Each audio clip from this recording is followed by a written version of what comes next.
if we have a actual God, right, that knows all things and sees all things, we're not spiritual, that spooky, and that deep enough that we can do this stuff on our own.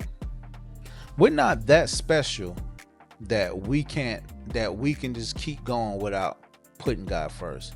We're not that anointed that we can continue to just think that I know the word, I'm good, and just keep going. Nah, we never got to that point in the gospel where we just got so super sheepish, the sheep that everybody's following, that we're not even following Christ anymore. Because I remember First Corinthians, and I think it was chapter 11, might have been chapter 11, verse 3. Let me make sure I'm quoting this thing right while I'm saying it.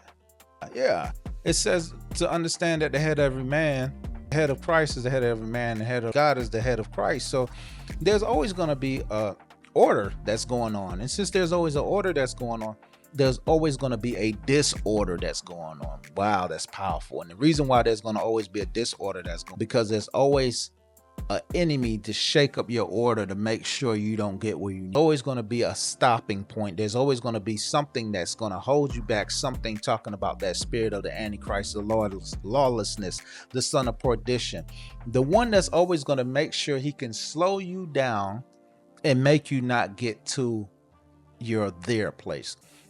There can be anywhere. I'm not talking about necessarily wealth and riches. I'm not necessarily. I'm talking about anything that's considered there. If you're sick, your there is your health. If you're broke, your there is your wealth.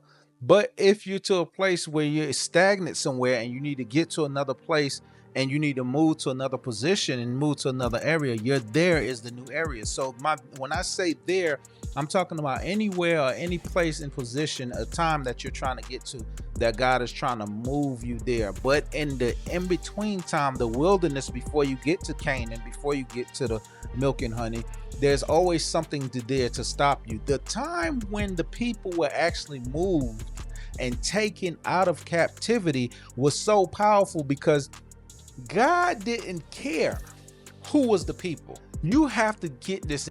When God chose as a people, they were there at that time were of Egypt at the time. And you have to remember there was a mixed multitude. Different things that based on their culture, based on their upbringing, can see how things go. You're in this process that you're in right now. You really have to understand that there's going to be many other deceptions, many other antichrists, many other sons of perdition, many other ways of lawlessness that tries to stop you from getting to your next position where you have to be in Christ. But you have to remember back and think back on these verses. You have to think back on Matthew 24, where Jesus was just breaking all this stuff down and telling his 12 all this is going to. So the reason why I have to do many